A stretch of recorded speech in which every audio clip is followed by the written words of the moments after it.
CTQ it!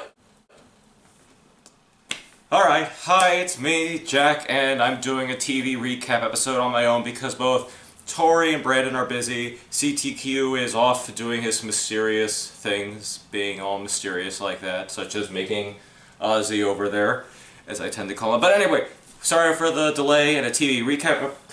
Gonna be doing that right now, but first, I don't even know how this happened. I found the box, and it just started crumbling apart. Poor David Hasselhoff. He's like cut right down the middle. Oh no, David. I'm so sorry. But anyway, we are on episode 8, which is, because I don't have it memorized, I have it right here, No Big Thing. It's no big thing that I just forgot the name of the episode, but I'm gonna watch it and I'm going to recap the episode for you. So, let's start this thing. Alright, so we just got done with the episode No Big Thing, and to do this accurately, because Tori helps me out, or whenever someone's here they help me out with the plot details, I wrote detailed notes on exactly what happened in the episode. But basically, to give the gist, Devon is on a trip, but it's not a vacational trip because Devon takes everything very seriously. He's going to a place called Linanhurst Flats, or it's just flats. I'll call it flats to be simple. And he's in the car just driving. Oh, I'm British, and he's listening to classy, kind of opera-esque music, which is fun. Also, by the way, this is a really fun Devon episode. Usually Devon shows up like a scene or two in the middle, he's at the beginning, he's at the end, but this one is very Devon's focus, and he makes his way to flats and is immediately pulled over by these cops, and they make the assumptions like, oh, this guy is wealthy, maybe we can get some money off of him, and they come up with false accusations against him and have him arrested.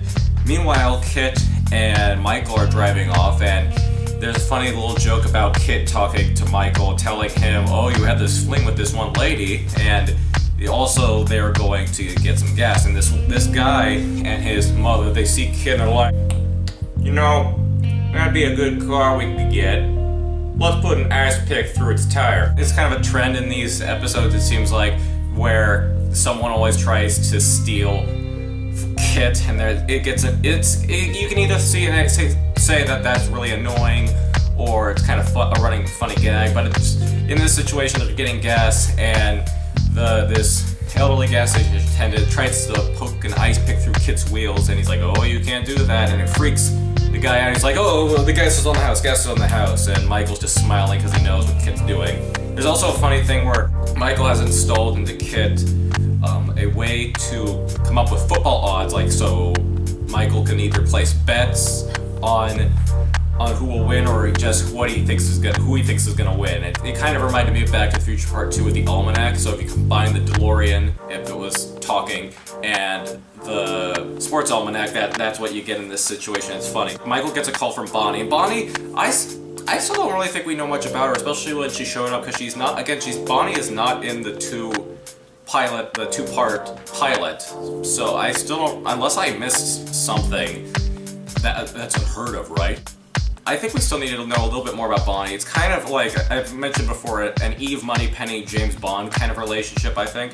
That's what the closest I could call it. But anyway, Devon is in jail, and the police also bring in this drunken writer named Frank. I can't tell if they're saying Preston or President or something else. I can't get subtitles, so I couldn't get the exact name, but I'll just call him Frank.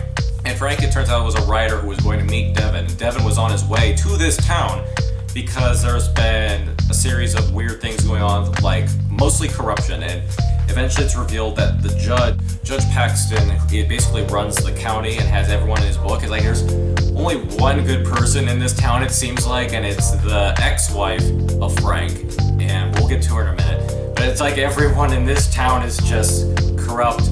Every single police station is corrupt. They're all corrupt. It is Gotham with no Bruce Wayne or no morality, basically. The sergeant contacts the judge, and they're like, oh, no, sorry. The sergeant is contacted by one of the deputies saying, the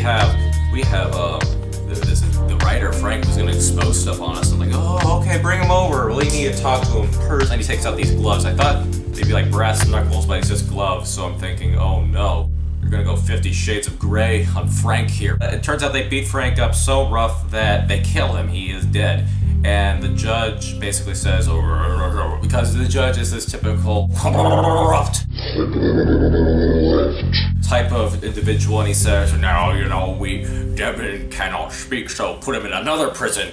When Michael arrives at the place, because he wants to gloat in Devon's face, oh, you got pulled over and are in jail, Well, when Michael arrives, you see the ex-wife of Frank, and the police are saying, we don't know where Frank is, we never arrested him, or no, they actually say, we don't know where Frank is, and they tell Michael that Devon was transferred to another facility. And so Michael picks up the ex-wife, Carol, and for once, she is not a love interest, but it's still Michael tag-teaming with a female companion. Michael offers to take Carol, that's her name, to wherever Devon is supposedly being held, and possibly with the idea that Frank might be there as well.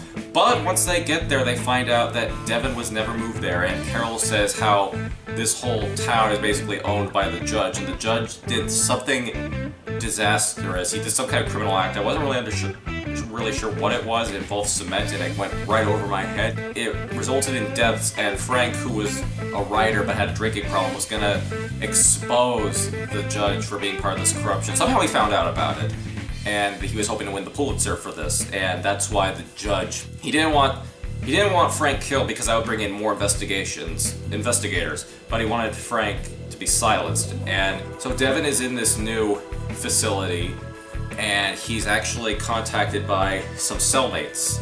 Actually, no. Sorry.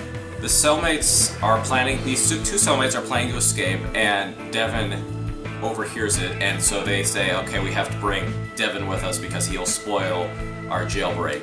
And we actually learn a little bit about Devon in that during the war, as he puts it, I'm assuming World War II, he escaped from two German prison camps. So that's actually some pretty cool, interesting facts about Devon right there. This is a really cool scene actually before the cellmate takes place, where the police trick this truck driver saying, Michael, this guy in this black car is going way too fast, he's gonna hurt someone, you need to stop him. And so this truck is coming towards Kit and Michael with Carol inside, and basically what happens then is Kit goes in reverse, so Kit's going this way and the truck's over here, and then Kit swerves out of the way, and the police that are also following Michael Knight, they almost get hit by the truck and they swerve off the road. The next day they find out where Michael and Carol have an idea of where Devon is being held, and they're gonna go break him out. Meanwhile, the judge is really paranoid with what's going on, and so he orders to have Devon shot and killed. And on the way,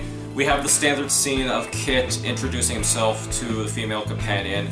And we don't see this luckily, but they're like, wait, it's gonna be 40 minutes to get there, so I'll tell you all the things I can do. I'm a car, blah, blah, blah, blah, they can do this and that and this and that, and it fades away. And Devon and the cellmates instigate a food fight, which turns into a brawl, kind of typical high school or prison shenanigan move, and the three men escape, go outside, and they jump over the wall, but right when they do so, a policeman sees them and alerts everyone that there's the three escapees, and they get into a truck and they drive off. There's something I actually do need to notice that was really funny during this fight scene, where one of the inmates punches a cop, and the inmate and another laugh, and they're like, oh, that was a really good one, that was fun, yeah, that was so cool, man. And then they're both laughing about it, then one of the inmates, still laughing, puts his hand on the other inmate's shoulder, and then they just start beating each other up, and that was really funny to me. Michael Knight actually sneaks into the facility and finds a whole bunch of files regarding the judge's corruption, but the sergeant catches Michael and is about to, I believe, shoot him outside. When Kit shows up, Michael escapes and he drags the sergeant into Kit, and they drive off. Michael forces the sergeant to call off the shoot-to-kill order on Devon, and then Kit ejects the sergeant out of the car, and it's really funny. It's like you see the shot of Kit, and then there's like a sudden frame of all of a sudden the sergeant's out there and he lands into a pond. He's like, God damn it, I'm so wet, I could get out of here and do something, but I'm just gonna sit in my own misery. The cellmate's in the car being chased by the police, and Devon sees a small hill and they decide to jump it and escape. I don't know why the police couldn't do that, but they're like, oh no, we can't go after them. The other two cellmates escape, and Devon is left to fend for himself, but is luckily, and just in the nick of time, saved by Kit, Michael, and Carol. They're trying to get out of the city limits, because I believe it was a little confusing trying to tell the geography of this town, because it's like we need to escape the county. And to do that, they have to go past a bridge. And one of the police, again, says they call a truck driver, who then in turn calls another truck driver because they're going to block Michael Knight on the bridge. They're going to trap him. Like, the bridge is right here, and they're going to have one truck over here, and then the other truck's going to come over and block them off. They're going on the bridge. K.I.T.T is coming towards them, and they decide. Luckily, the truck driver who's over here gets out in time, and what happens then is K.I.T.T goes into the air and like just tears right through the top of the truck and escapes. At one point there wasn't, I don't remember, I think this was the second part where they don't say it exactly, they think that, but they're on the high ground, if you will. So they're right here, there's a police car over here, and then there's another police car above them. The police car tries to go off to stop K.I.T.T. K.I.T.T goes in reverse, and the police car falls down, crashes the other police car. Love all these diagrams and that, this, But eventually, what happens is Judge is going into his office. I'm the judge, outrageous judge. And there's a great reveal of Devon, who's in the judge's chair and just turns the chair around. He's like, hello there. And he's being smug and all British. I know all British people are not like Devon. I'm just saying British. Devon is the stereotypical British individual. And he basically reveals, we know this, we've captured your corrupt police officers, and they told a lot about you, you naughty, naughty boy. Oh god, it goes into 50 Shades of Grey territory again.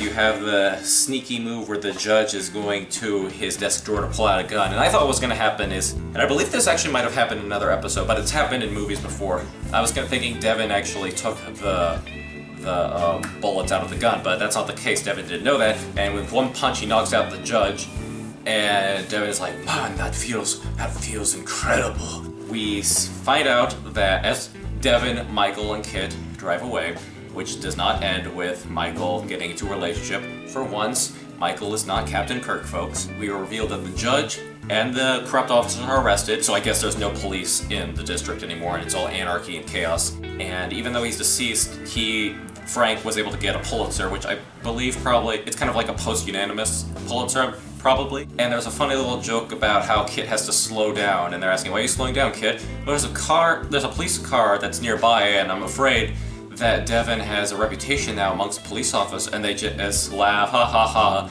Cut to the standard stock clip that you see at the end of every episode where Michael goes off. They don't have the one man can make a difference quote, but it's the same ending. This was a fun episode. I really wish Tori and or Brandon or CTQ or anyone was here to watch it with me because it was a lot of fun. This was one where Devon really got to shine. I want some kind of episode, there probably is one, I want an episode where we get some sort of backstory a little bit.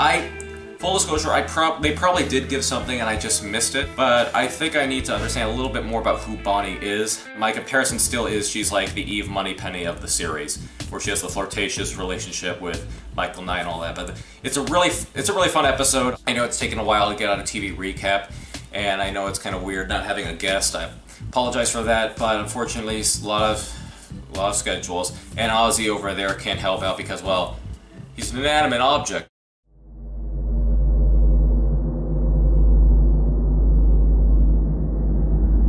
That was the TV recap return of Knight Rider, and hopefully we'll be getting more. I'll try to get another one out next month, and I'm going to be working on the next OMM review.